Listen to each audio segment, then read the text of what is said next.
Está reaberta a sessão. Colho os votos referentemente ao RE 418-918. Senhora Presidente. Pois não, ministro Sepúlveda Pepé. Destacasse a questão inicial do primeiro fundamento do recurso, que Pois é a não. preliminar de nulidade da decisão que negou o seguimento ao agravo contra a decisão singular, Certo. que me parece leva à impossibilidade de conhecer-se o recurso quanto ao mérito, à base da súmula 281. Assim decidimos em matéria de decisões de turma de recursos, turmas recursais dos juizados, por exemplo, no RE 311, 382, de que fui relator na primeira turma, em 4 de setembro de 2001. Entendemos mesmo, lembra-me quando procurador-geral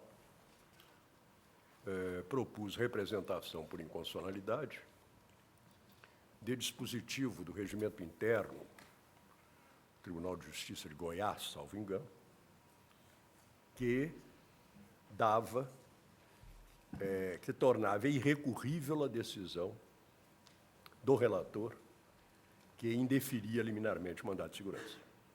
E o tribunal julgou inconstitucional, entendendo que podem sim os tribunais outorgar competência decisória aos relatores, mas, sendo o órgão colegiado, é necessário que haja um meio recursal para levar ao colegiado se a parte não se conforma com a decisão singular. Quando o relator atua como porta-voz, Sim. verdadeiro porta-voz do Sob colegiado, condição, né? Uma decisão sob condição. Em substituição, justamente tendo em conta a grande carga de A processos, parte se conforma ou tem o direito de ver suportada examinado pelo colegiado. aqui.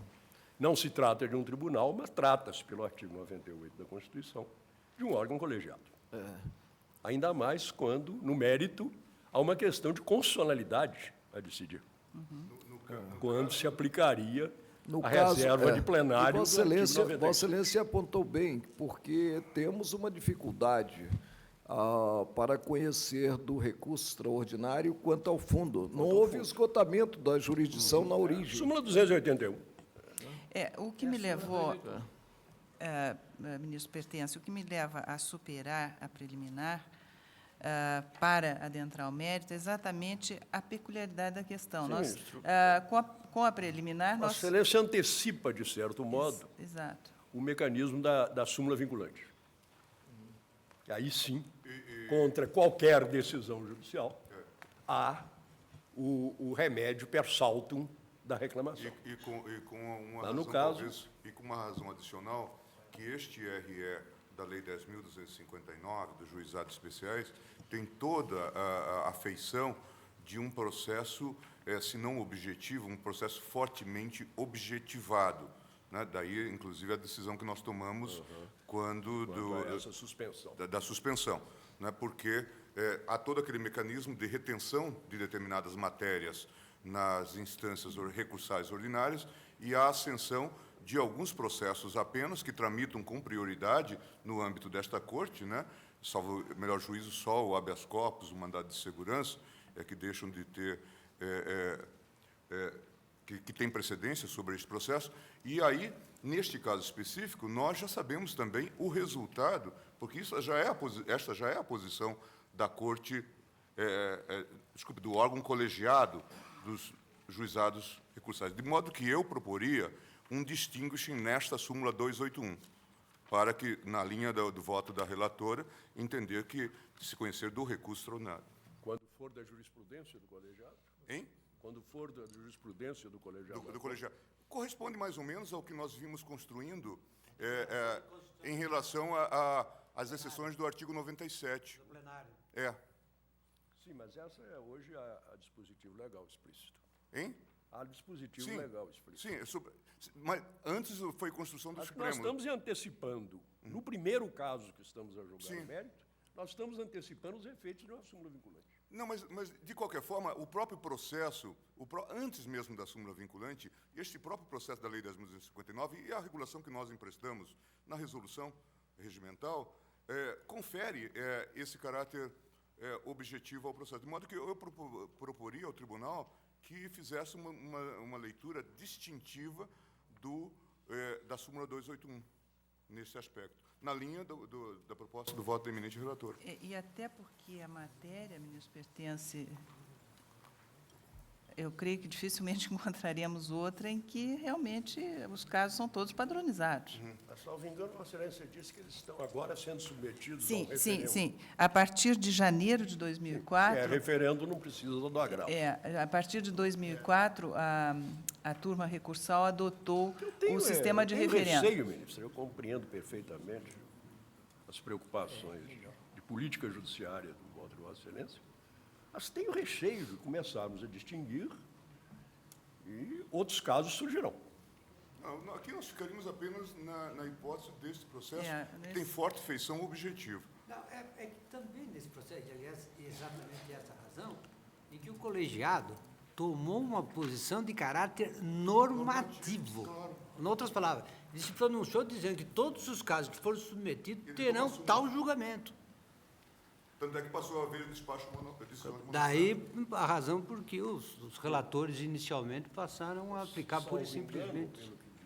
Agora tenham decidido pelo retorno dos autos à origem. Aqui, ó. Só no meu. No ponto, né, no caso. Quando é tão plenáriozinho dele, Não tão simples. bota a mão em cima da pilha. Há uma súmula das turmas recursais dos juizados especiais da Seção Judiciária do Rio de Janeiro, segundo a qual decisão monocrática proferida pelo relator não desafia recurso à turma recursal. Do 126. Então, nós teremos que abrir essa exceção sempre que na questão de fundo se aplicar súmula da turma recursal. A vantagem, de qualquer forma, é que nós estamos a falar de processos de massa, que tem causado tanta preocupação e já foi objeto de consideração de Vossa Excelência. E, neste caso, pelo menos o tribunal se pronuncia de maneira seletiva. Quer dizer, decide um caso, é essa a proposta, e, em princípio, fixará uma orientação normativa, num ou no outro sentido. Podemos até, daqui a pouco, estar a extrair súmulas vinculantes desse pronunciamento. É o destino natural. Hein? É o destino natural. Exatamente, para os nesses processos casos. de massa. Né? Mas Por isso que eu eu proporia... fico com a liturgia da tabela. E eu proponho a heterodoxia, neste caso. Também acho que esse é o caso realmente típico em que o tribunal deveria adotar uma posição menos ortodoxa, heterodoxa mesmo, porque, veja, os juizados especiais, de regra, não há recurso. Não há recurso nos juizados especiais. Eu tenho até entendido que, sustentado, que o recurso extraordinário constitui um atentado contra a natureza do juizado especial. Seria um superórgão. Não, acima não do é bem, Supremo não é Tribunal bem. Federal como guarda da carta. Não é bem, não é bem, não é bem isso. Não é bem isso. É que esses juizados especiais foram concebidos para julgar causas de carentes, Mas é que de acaba necessitados, tendo que devem ter uma resposta pronta da justiça e não ficarem por conta de recursos e filigranas processuais, como só ia Não se acontecer tendo com a mais a justiça, supremacia com a da justiça Constituição brasileira. Federal. Então, vejam, eminentes colegas, eu penso que este é um caso que o Supremo Tribunal Federal deve dar resposta imediata. Ele tem caráter objetivo. Na realidade, este recurso... Ministro, o recurso cabível. Ai, ministro, Senão não vamos esperar também o relator. ministro, ele não é, Já que o- ele não já seria, que o- em muitos, jurisprudência da turma. em muitos A turma casos, composta por juízes, em muitos casos, nesses processos, eu tenho dispensar também a examinado, turma recursal. E vamos avocar em recurso a extraordinário contra a turma sentença. homologa a decisão do juiz. Contra a Isso sentença tem do acontecido juizado do também. primeiro grau.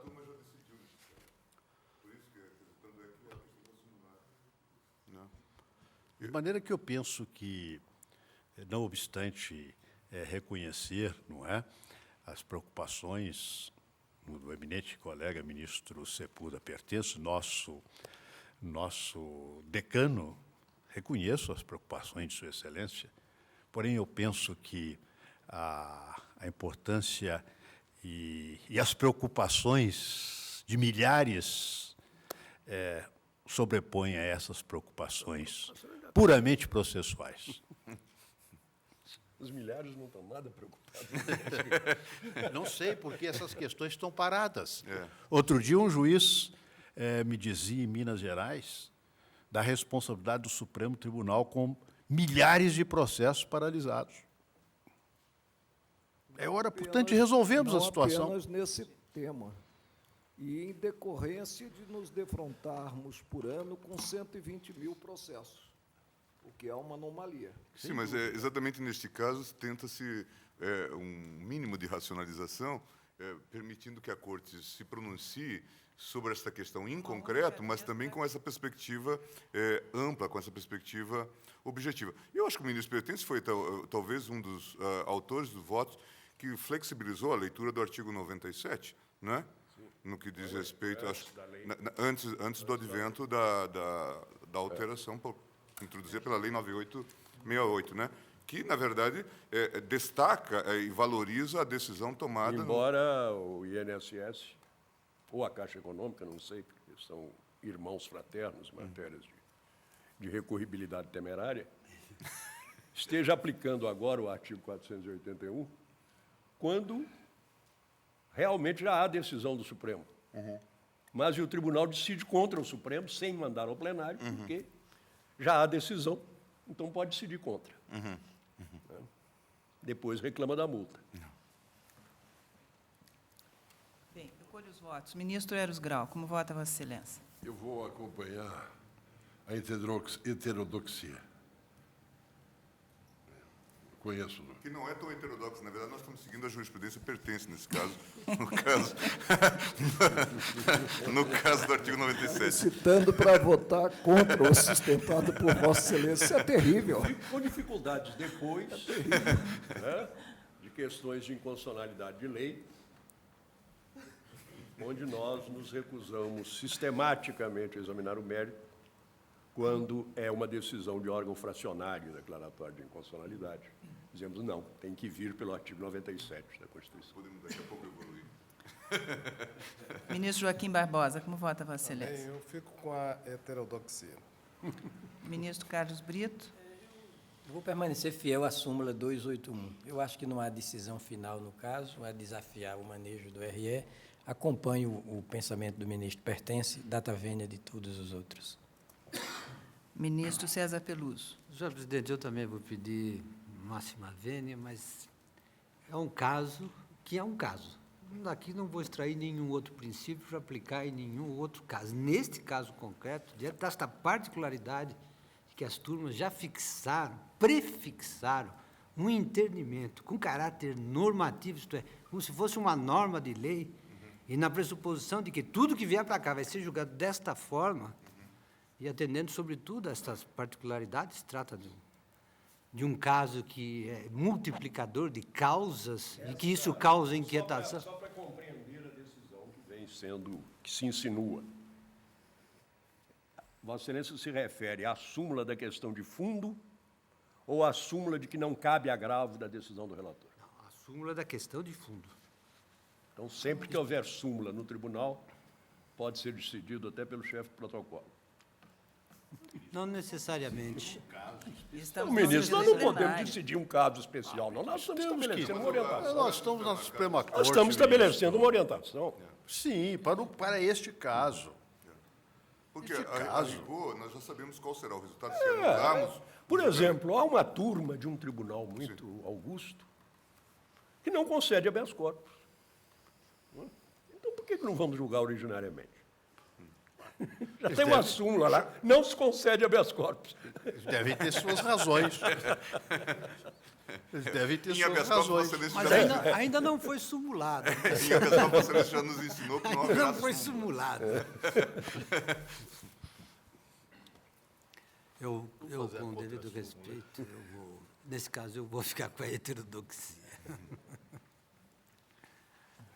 Ministro Gilmar, Eu já acompanhei Vossa Excelência. ministro Marco Aurélio. Presidenta, continuo compreendendo o processo como a encerrar certeza, como a encerrar liberdade em seu sentido maior. As normas são, de regra, imperativas e não dispositivas. Atuam independentemente da vontade de autor e réu. Não há possibilidade de consenso para afastar-se a incidência de um teor cogente, de um teor imperativo. Preocupa-me muito a fase que atravessamos no tribunal, que vislumbro até mesmo como uma fase de afastamento de parâmetros, adotando-se regras especiais para o caso concreto e passando como que o colegiado atuar como se legislador fosse. O que temos no caso? Nós temos que a Lei 9.099, de 95, e a Lei 10.259, de 2001, não disciplinam a atuação isolada do relator nas turmas recursais. Ao contrário, a segunda lei, no que versa os juizados especiais federais, contém mesmo dispositivo a revelar que, no caso de se assentar no incidente de uniformização certo entendimento, incumbirá à turma e não ao relator implementar nos processos esse entendimento.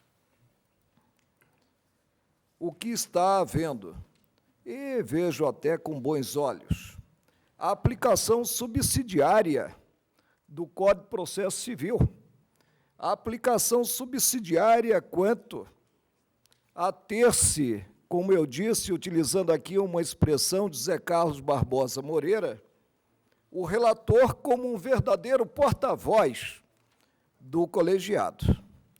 Mas aí verifica-se que as turmas recursais acabam por criar um sistema que é um terceiro gênero, tendo em conta o que se contém no Código de Processo Civil. O relator pode acionar o 557 e chegar até mesmo ao julgamento de fundo, reformando a decisão do juízo recursal, do juízo, especial, mas o fazendo, contrariando uma sistemática que é da tradição do direito brasileiro, ainda que em prejuízo de uma das partes, a parte não tem acesso ao colegiado. O fazendo deixando o 557 capenga, no que a turma recursal afasta o agravo previsto no parágrafo 2º do 557. Foi justamente isso que ocorreu no caso dos autos, neste processo. Houve a interposição de recurso, esse recurso foi julgado confirmando a sentença do juízo pelo relator, a Caixa Econômica, zelosa quanto aos respectivos interesses, interpôs agravo, e o agravo foi convertido em embargos declaratórios. A meu ver, incumbia, inclusive, a Caixa, diante da decisão proferida, diante da tomada do princípio da fungibilidade, como eu já disse na turma, na contramão, porque foi interposto o agravo e não embargos declaratórios, incumbia a Caixa até mesmo protocolizar o agravo para o colegiado. Foi protocolizado. Não, foi protocolizado o primeiro agravo que o relator recebeu como embargos declaratórios. Sim, mas depois da decisão. Dos embargos declaratórios? Da decisão. Sim. Eu penso Houve que não. agravo, diz a eminente relatora. O agravo foi conhecido, mas desprovido por aplicação do enunciado 26 das turmas recursais dos juizados especiais de seção do Rio de Janeiro, Mas pelo relator. que reza: decisão monocrática proferida pelo relator não desafia recurso à turma recursal. Quer dizer, decisão deste agravo também pelo relator.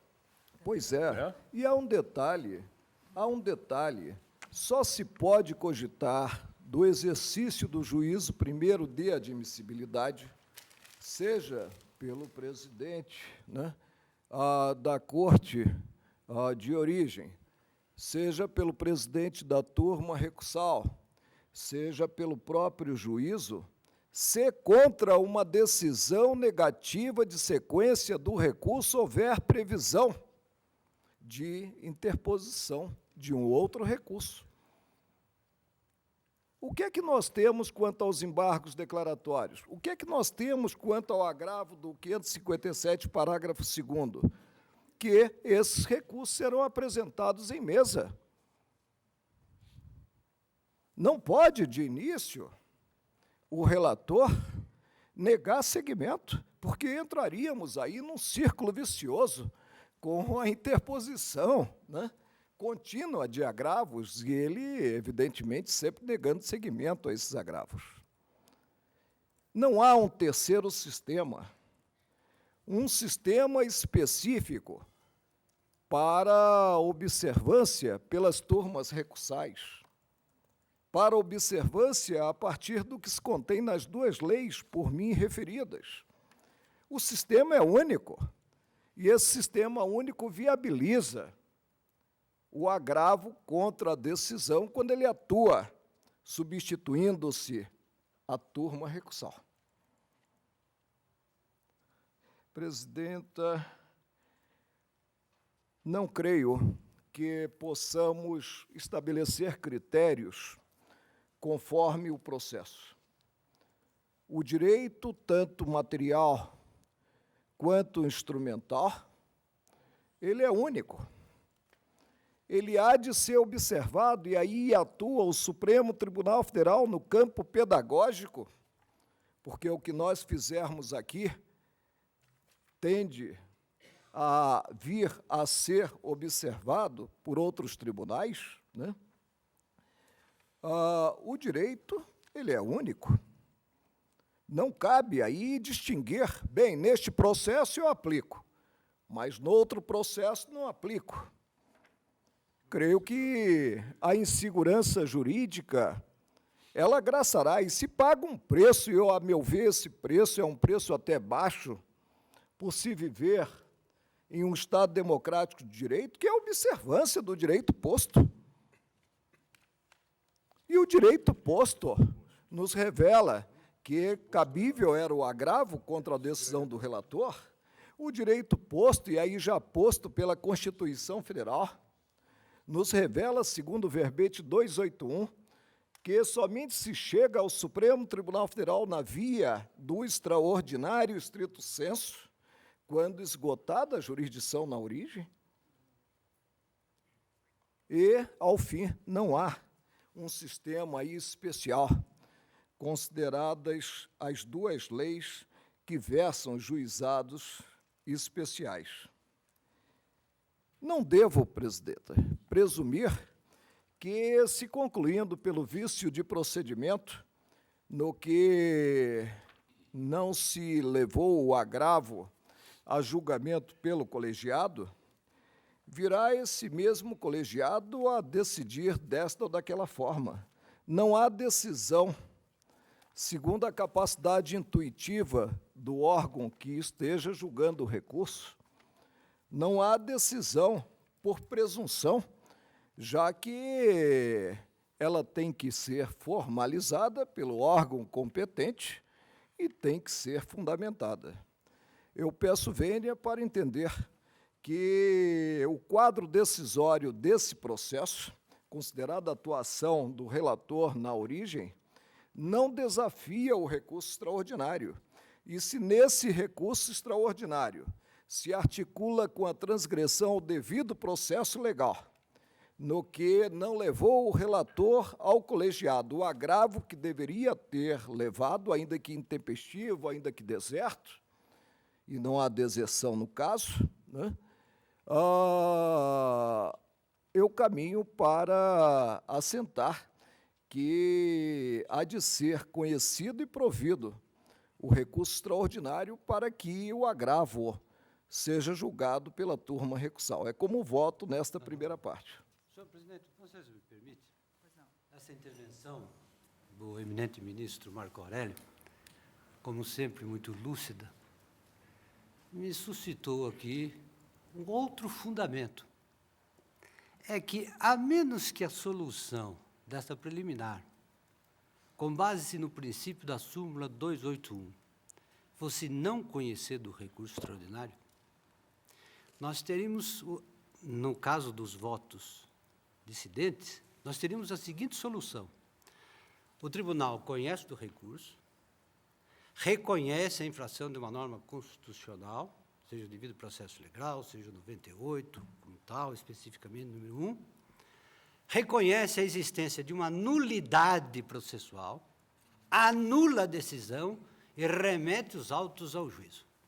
Sucede que há também outro princípio legal, que está no artigo 249, parágrafo 2º do Código de Processo, que reza, com reverência ao princípio da brevidade, da economia, da efetividade, etc., de que, se puder, no juízo de mérito, quando a causa esteja madura para tanto, prover em favor da parte a quem aproveitaria a declaração de nulidade, o tribunal não deve declarar a nulidade. Deve prover o mérito imediatamente. O caso é de admissibilidade do recurso extraordinário. Bom, essa é a posição de Vossa Excelência, mas não é do ministro Marco Aurélio, nem do ministro Não, Carlos é Brito. minha posição, Por isso é que eu estou fazendo minha esta posição, a do observação ministro Sepúlveda pertence, a manifestação porque nós só do ministro. podemos ir ao mérito da causa, julgar o conflito de interesses, se, em sede extraordinária, ultrapassarmos a barreira do conhecimento. Ora, qual é a premissa de meu voto?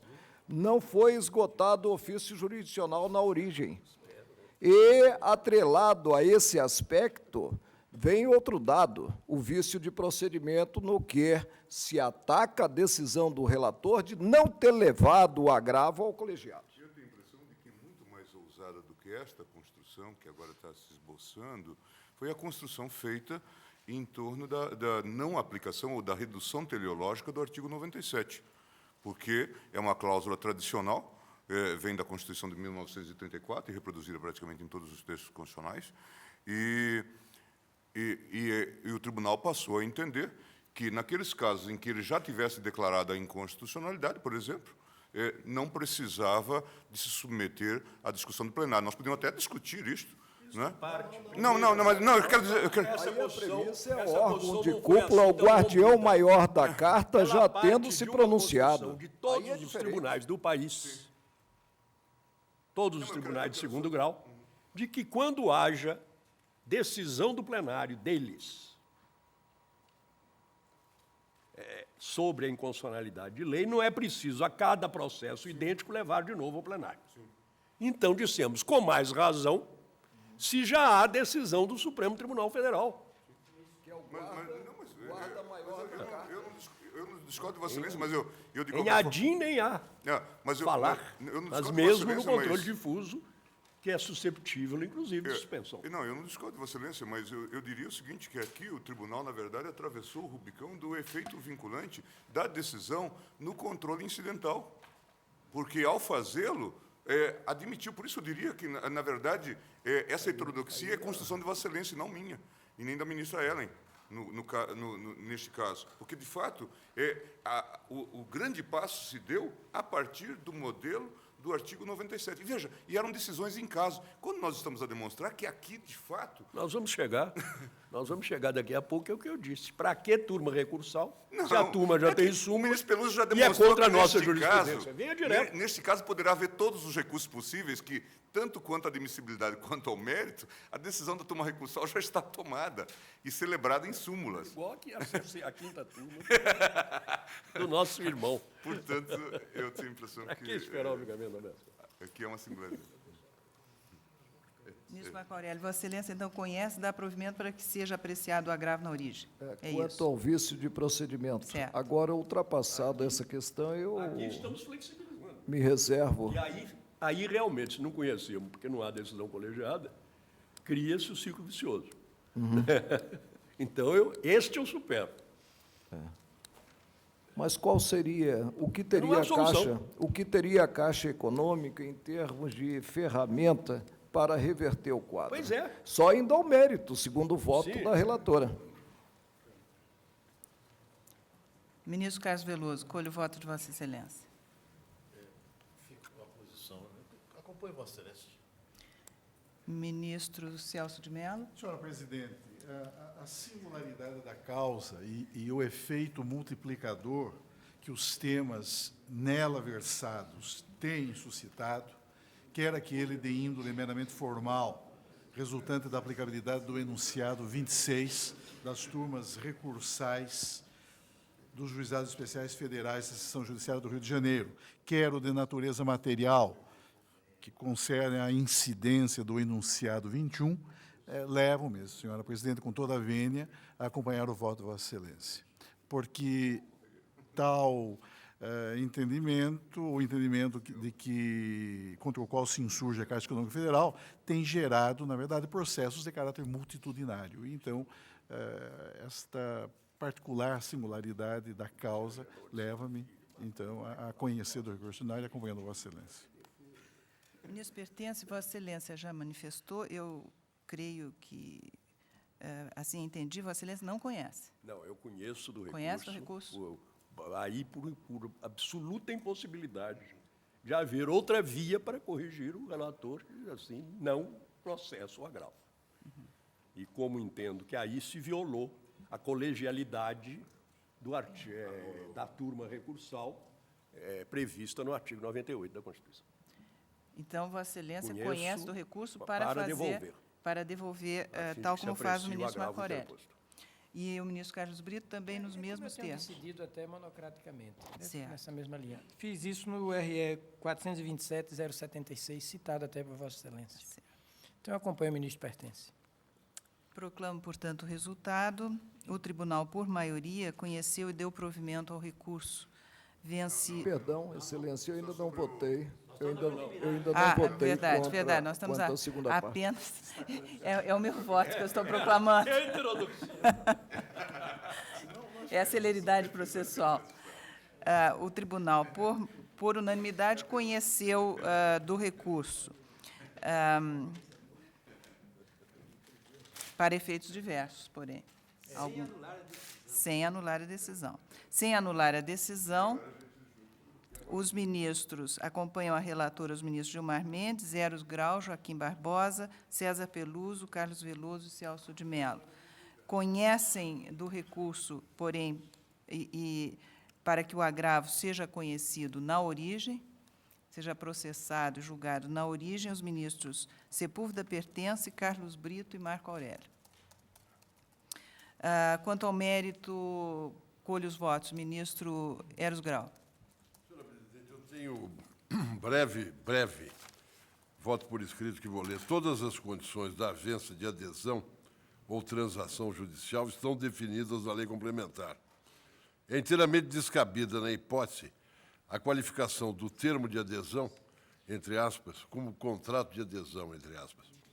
Esse, tal qual definido pelo artigo 54 do Código de Defesa do Consumidor, é aquele cujas cláusulas tenham sido aprovadas pela autoridade competente ou estabelecidas unilateralmente pelo fornecedor de produtos ou serviços, sem que o consumidor possa discutir ou modificar substancialmente o seu conteúdo.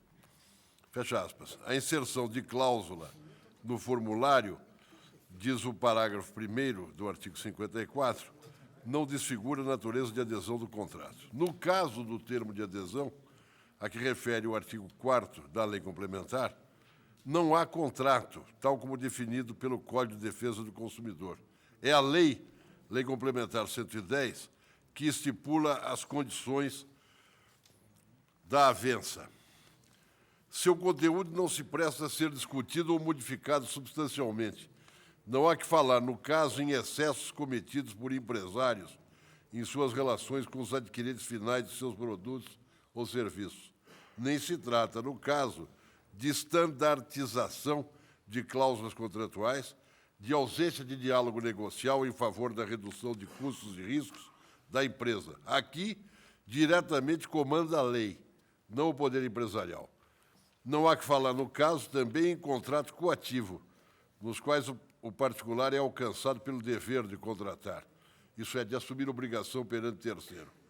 Aqui, o titular da conta vinculada pelo FGTS pode ou não fazer a adesão referida no artigo 6º da Lei Complementar. Se o fizer, estará sujeito ao coisa estipulado pela lei. Dizendo de modo mais completo, o titular da conta vinculada sujeita-se ao creditamento nela de determinado complemento de atualização monetária definido pela lei. A adesão do titular da conta ao disposto no seu artigo 4º, adesão a que corresponde um benefício, o creditamento, e sujeição à própria lei, não pode ser anulada por ato de vontade seu, isto é, ato de vontade do titular da conta. Atua aí a vedação do venire contra factum próprio. O recorrido não impugnou a lei complementar, de modo que a decisão recorrida anulou de ofício o termo de adesão a disposto no seu artigo 4º. Anulou de ofício o que não poderia ter sido anulado. Dou provimento ao recurso ordinário. Ministro Eros dá provimento. Ministro Joaquim. Me acompanhe, Vossa Excelência. Senhora Ministro Carlos Brito. Senhora Presidente, eu fiz umas anotações aqui que vou ler. Me parece que a solução da controvérsia passa pela análise de norma infraconstitucional e de provas. Salvo engano, foi uma solução sugerida até pelos ministros Marco Aurélio e Carlos Veloso, no julgamento da ação cautelar 272, medida cautelar. Explico. Os correntistas do FGTS aderiram ao acordo criado pela Lei Complementar 110/2001. Lei essa que disciplinou de forma pormenorizada os parâmetros a serem observados na adesão aos acordos. Minha conclusão. Para se chegar ao entendimento de que não houve qualquer vício de vontade na assinatura do acordo, ou mesmo se a lei complementar previa taxativamente os parâmetros desse acordo, seria necessário examinar a matéria infraconstitucional e reexaminar provas. Por isso, eu voto agora pelo desprovimento do RE. Vossa Excelência Nega provimento. não conhece dar provimento por ofensa ao ato jurídico perfeito. Matéria fática não conhece, né? Não adota entendimento quanto ao fundo, né? Aí não seria para não conhecer. Ministro César Peluso. Senhor presidente, eu vou pedir vênia ao eminente ministro Carlos Brito, vou acompanhar Vossa Excelência e vou dizer brevemente, até porque preciso explicar umas afirmações que eu fiz no julgamento, quando o julgamento da medida cautelar. Na verdade, do que se trata é de uma decisão que se baseia num enunciado normativo que diz assim, na cláusula final, ainda que tenha, quem quer que seja, ainda que tenha aderido ao acordo previsto na Lei Complementar 110. Ou seja, esse enunciado normativo, que foi o fundamento central da decisão, deu por ineficazes a Lei 110 e o acordo, independentemente das particularidades do acordo e do caso concreto. Em outras palavras, emitiu uma norma de caráter geral e abstrato, tornando ineficaz a lei e todos os acordos celebrados com base nela. Ora, não declarou a inconstitucionalidade dessa lei, nem se examinou em concreto nenhuma particularidade do acordo do qual pudesse resultar como vício inerente ao acordo, no caso concreto, uma causa de nulidade ou uma causa de anulabilidade, ou uma causa de ineficácia, enfim, uma causa qualquer que permitisse ao julgador retirar os efeitos jurídicos de um ato jurídico perfeito. Vossa Excelência me permite uma parte? Pois não. Eu vou ler um trecho da sentença, assim expresso. A parte autora não tinha ciência de elemento essencial. Não, ministro, a sentença não existe mais. O artigo 502 foi substituída pela decisão do relator. É a decisão do relator, isso aqui. Olha, a parte autora não tinha ciência de elemento essencial, Virou acordo. qual seja o valor que teria a receber. A parte autora. É verdade que as condições nas quais haveria aplicação de deságio e parcelamento estavam previstas na lei. Contudo, se a parte autora não sabia qual era o montante que teria a receber, não poderia identificar, ao aderir ao acordo, se sofreria algum deságio, de quanto se receberia integralmente, de forma parcelada e em quantas parcelas. Perdão, mas isso aqui do relatório da ministra relatora não consta. O voto... Não, aqui do relator? autos, O ato impugnado do relator? Não consta, eu não vejo, não. O que ele diz aqui, ao contrário, o que ele diz aqui, eu vou ler, é o seguinte. Portanto, é fácil perceber que a intenção do trabalhador, e nem é trabalhadora, do trabalhador, Isso nem é está aí na trabalhador. decisão recorrida. Exatamente, é o que eu estou examinando, decisão recorrida. Algo que foi substituído, não, está fora do ar. Está sendo substituído agora. Não, Ministro, essa é a decisão, É a decisão. que nós transformamos em acórdão, que a maioria transformou em acórdão. não, mas é esta aqui, a menos que a ministra relatora, engano meu. Então foi engano meu. 80% do Diz aqui, relatório senhor ministro, trata-se de do eminente recurso... relator é transcrição Proferi- dessa decisão. confirmou o desprovimento do recurso nominado apresentado pela Caixa Federal proferido nos seguintes termos. E aí veio primeiro, segundo, no terceiro parágrafo, na primeira página do relatório. É terceiro parágrafo, primeira página do relatório do eminente ministro relator. Diz assim: portanto, é fácil perceber que a intenção do trabalhador que é gênero, não o gênero feminino, né?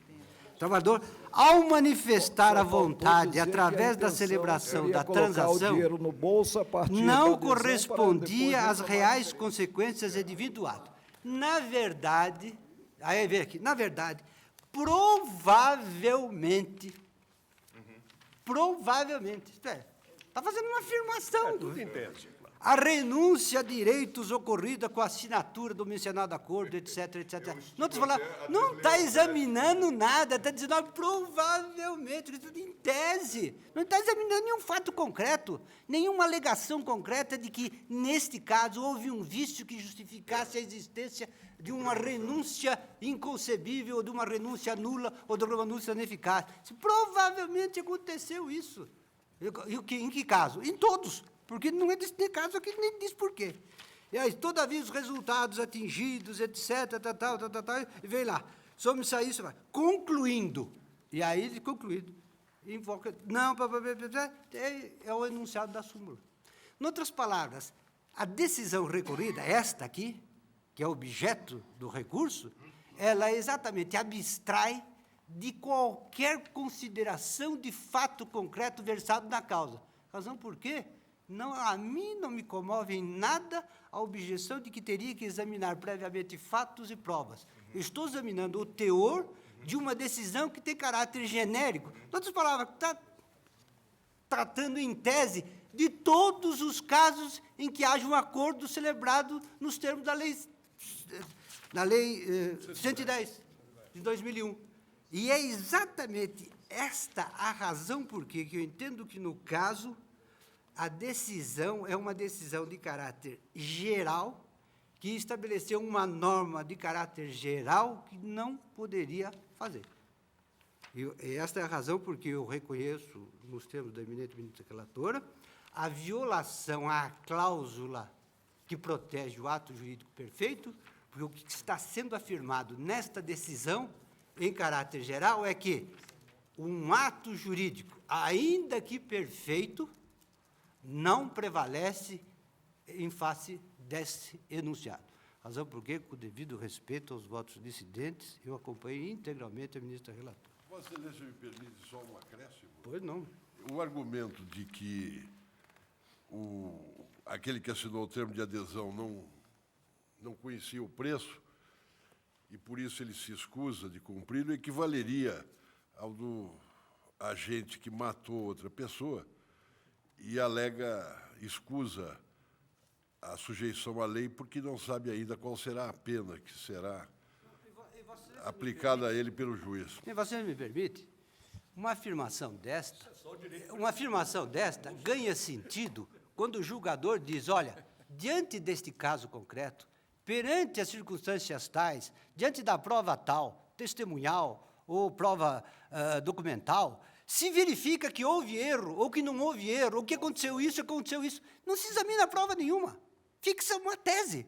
Esta é que é verdade. Fixa-se uma tese que é aplicável. É por isso aqui que fala em trabalhador, etc., etc., e não se faz referência a nenhum elemento do caso concreto, que é para ser aplicada em todos os casos, independentemente das características singulares de cada caso. No outro lado, está se dando um tratamento de caráter geral que, como tratamento de caráter geral, ofende a cláusula constitucional. E a segunda observação que eu queria dizer, e até havia me esquecido de dizer, é que, quando no julgamento anterior eu fiz referência a alguns casos em que decidi monocraticamente e verifiquei que havia uma alegação de erros sem que se reconhecesse na decisão recorrida a nulidade da avença, era para afirmar que a afirmação de nulidade da avença era irrelevante perante a tese. Em outras palavras, não interessava para o julgador, no caso concreto, se houve ou se não houve erro, se esse erro deu ou não deu causa à nulidade relativa. Ele simplesmente disse, não interessa, não interessa, o que interessa é a tese. E exatamente porque ele se prende à tese e não às características do caso, que eu me abstraio de examinar porque é desnecessário, é que eu confirmo o meu voto com o devido respeito.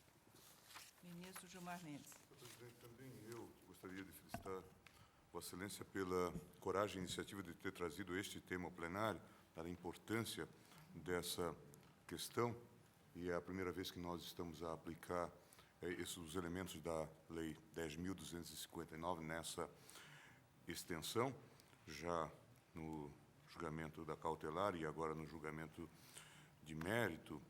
E sabemos nós todos que aqui não estamos a falar de um dado caso, de um caso singular. Isso já foi objeto de tantas considerações, lembro-me, inclusive, de depoimento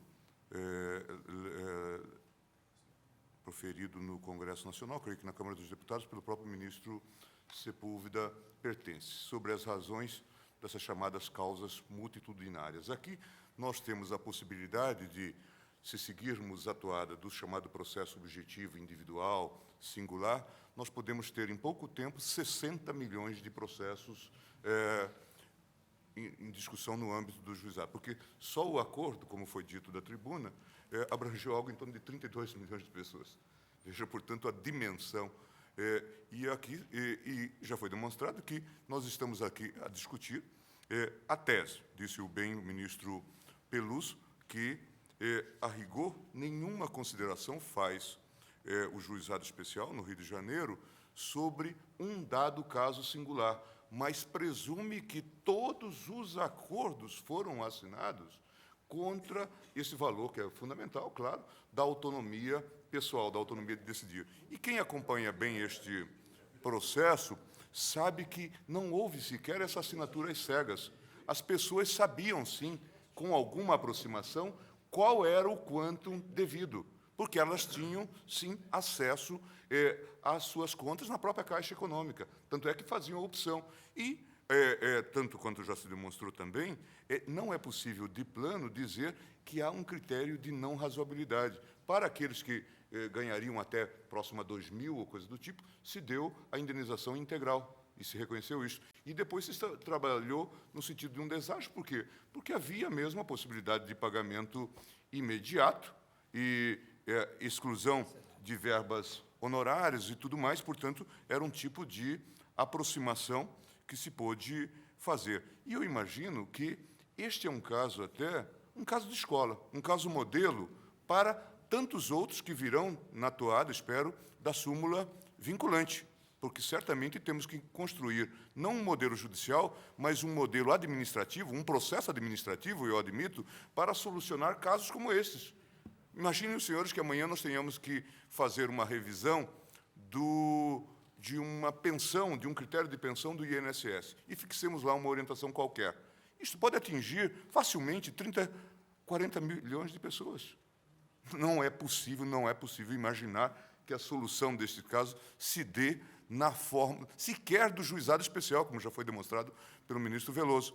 Não podemos esperar isso, teremos que encontrar uma solução administrativa, de modo que eu, congratulando com Vossa Excelência pelo brilhante voto e pela iniciativa, eu acompanho a manifestação que Vossa Excelência aqui trouxe. Ministro Marco Aurélio. O pano de fundo é único. É a reposição do poder aquisitivo dos saldos das contas do FGTS. E aí, os anais da Corte registram que, quanto aos diversos planos econômicos, milagrosos planos econômicos, que foram capitaneados por tecnocratas com desprezo da participação do profissional da advocacia, os trabalhadores vinham ganhando de ponta a ponta. Em todos os regionais federais, os 5 regionais federais, no Superior Tribunal de Justiça e também no Supremo Tribunal Federal. O que houve, como salientado da tribuna pelo advogado da Caixa Econômica, a matéria, depois de termos decidido inúmeros casos, inclusive no campo individual, a matéria veio ao plenário.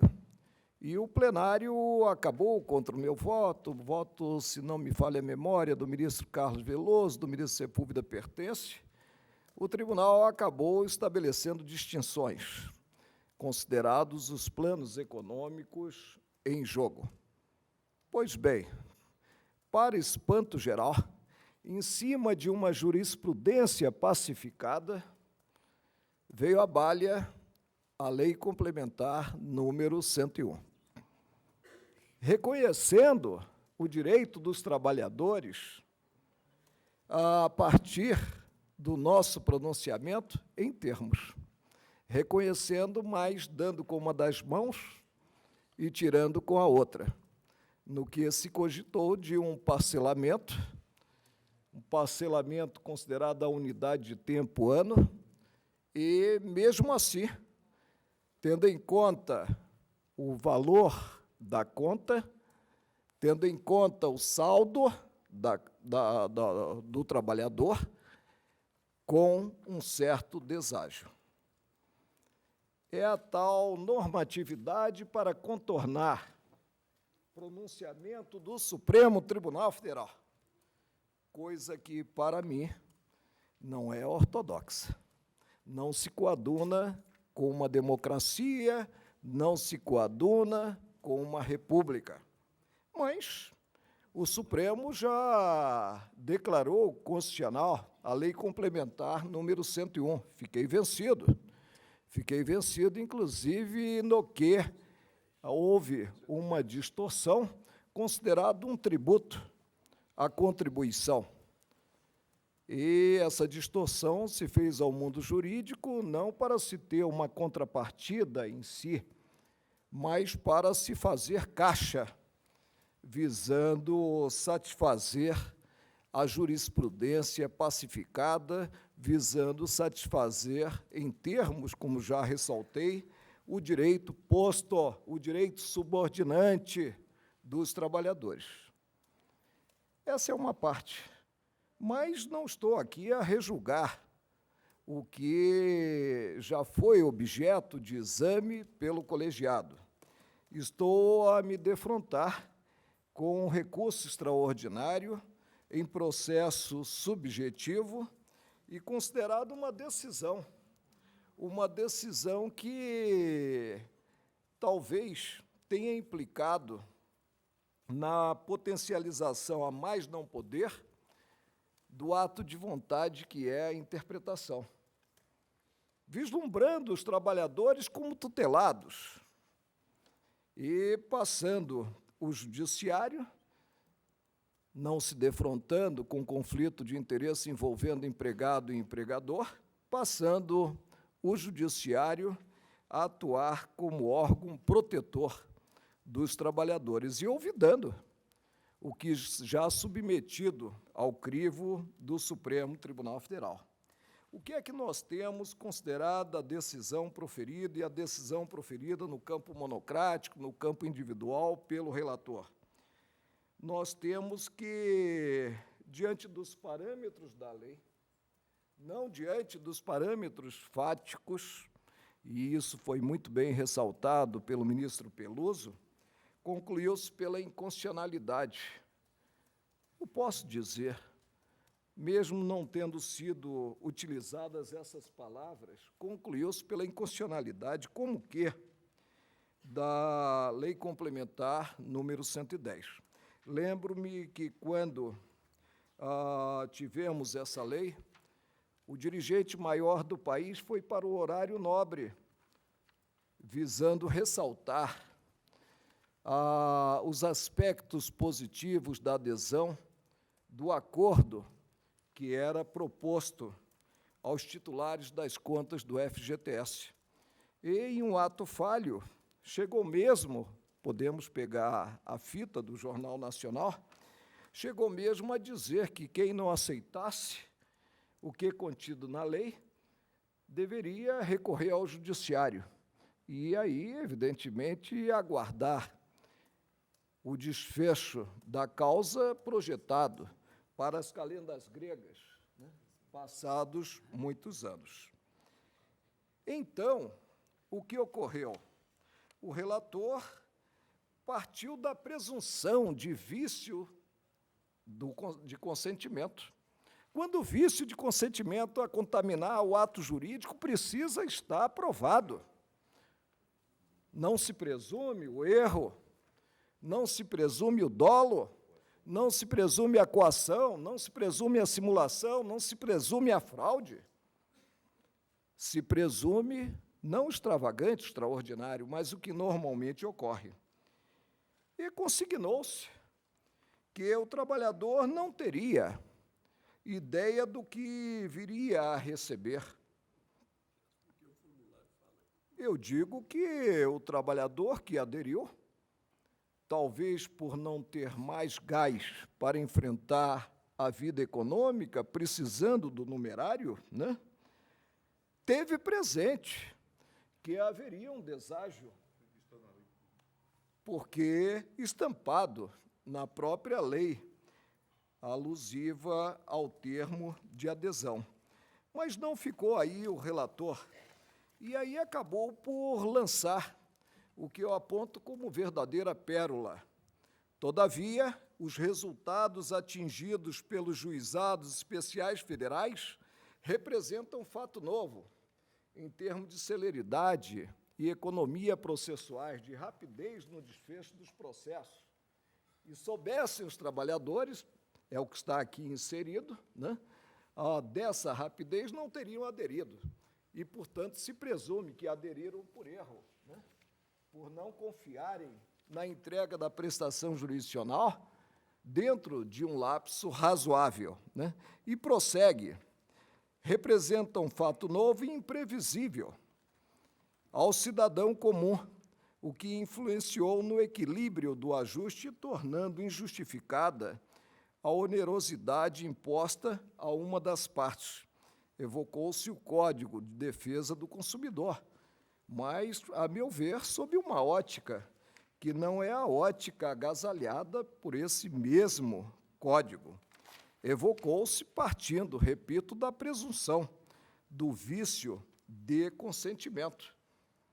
E lançando-se, soubessem os trabalhadores da agilidade dos juizados especiais, não teriam firmado os termos de adesão. É um passo, para mim, demasiadamente largo. Não estou aqui, né, modificando o meu entendimento inicial, entendimento referente assentado em que foi referendada a liminar concedida por Vossa Excelência. Atuei ali no campo precário e efêmero, Ou seja, atuei sem um mergulho mais profundo, consideradas as balizas da decisão. Estou a perceber que, a persistir a ótica revelada na decisão impugnada mediante extraordinário, nós não teremos mais, quanto à formalização de atos jurídicos, a menor segurança. E poderão esses atos jurídicos virem a ser atacados a qualquer momento, presumindo-se, repito, o vício de consentimento. Aludiu-se à inexistência de transação. Mas transação houve segundo os parâmetros da lei, e não se tem aqui uma lei a reger uma relação jurídica de subordinação, como é a empregatícia pela CLT, Nem de consumo. quando qualquer posição do trabalhador, né, em termos de renúncia a direito, né, é tida como viciada. Não é o caso. Os preceitos são dispositivos, né? E a transação, quanto à vantagem do trabalhador, ela se mostrou no recebimento imediato dos valores. Eu acompanho Vossa Excelência, conhecendo do recurso e o provendo, para, no caso, julgar improcedente o pedido formulado na inicial da ação. Presidenta, a questão posta na decisão recorrida tem caráter geral, porque é incluída em súmula dos juizados especiais. Bem demonstrou o senhor ministro Peluso que, no caso, para se reconhecer a existência do ato jurídico perfeito e acabado, a desnecessidade do exame deste sob o ponto de vista infraconstitucional e fático. Faço essas considerações, senhor presidente, porque, quando a questão veio ao tribunal, trazida por Vossa Excelência, quando se conferiu o efeito suspensivo ao recurso, votei, entendendo de outra forma, que, no caso, teríamos que enfrentar matéria infraconstitucional e até de fato. Porém, as considerações feitas pelo ministro Peluso, nesta sentada, me convenceram. Por isto, senhor eminente ministra, me reconsidero das considerações que então fiz. E com estas brevíssimas também considerações, eu acompanho o douto voto de Vossa Excelência. Ministro Celso. Ministro Pertence. Bem, senhor presidente. Senhora presidente, já tenho afirmado que, regra geral, não cabe, em recurso extraordinário, por afronta à garantia do ato jurídico perfeito, examinar em concreto a validade deste ato jurídico conforme a legislação infraconstitucional. Mas vejo que afora expressões retóricas, que, como evidenciado nos votos que me precederam, em particular no voto do ministro César Peluso, afora considerações retóricas, o fundamento da decisão recorrida, não falo acórdão, porque acórdão de um só,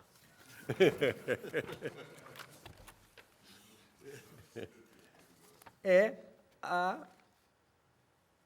o enunciado 21 das súmulas das turmas recursais dos juizados especiais federais, onde se lê: o trabalhador faz jus ao crédito integral sem parcelamento e ao levantamento, nos casos previstos em lei, das verbas relativas aos expurgos de índices inflacionários de janeiro de 1989, 42,72%, e abril de 1990, 44,8%, sob os saldos das contas do FGTS, ainda que tenha aderido ao acordo previsto na Lei Complementar 110/2001, deduzidas as parcelas porventura já recebidas. Portanto, não se pressupõe que o acordo haja contrariado a lei. Mas, ao contrário, se afirma que, independentemente de um acordo firmado nos termos da lei, não vale, não é eficaz. Concede-se o pagamento integral quando o acordo era de pagamento parcelado. Neste caso, porque não necessário examinar a eventual nulidade ou anulabilidade do ato jurídico, porque esta validade faz parte da própria hipótese normativa da súmula, eu creio que é correto o entendimento de Vossa Excelência de que a decisão recorrida efetivamente afrontou a garantia do ato jurídico perfeito. Conheço do recurso e lhe dou provimento. Proclamo, portanto, o resultado. O tribunal, por maioria, conheceu do recurso e lhe deu provimento. Vencido o ministro Carlos Brito. Senhores ministros, são 18 horas, encerramos a sessão, ficando confirmada a sessão extraordinária de amanhã. Cumpra as regras.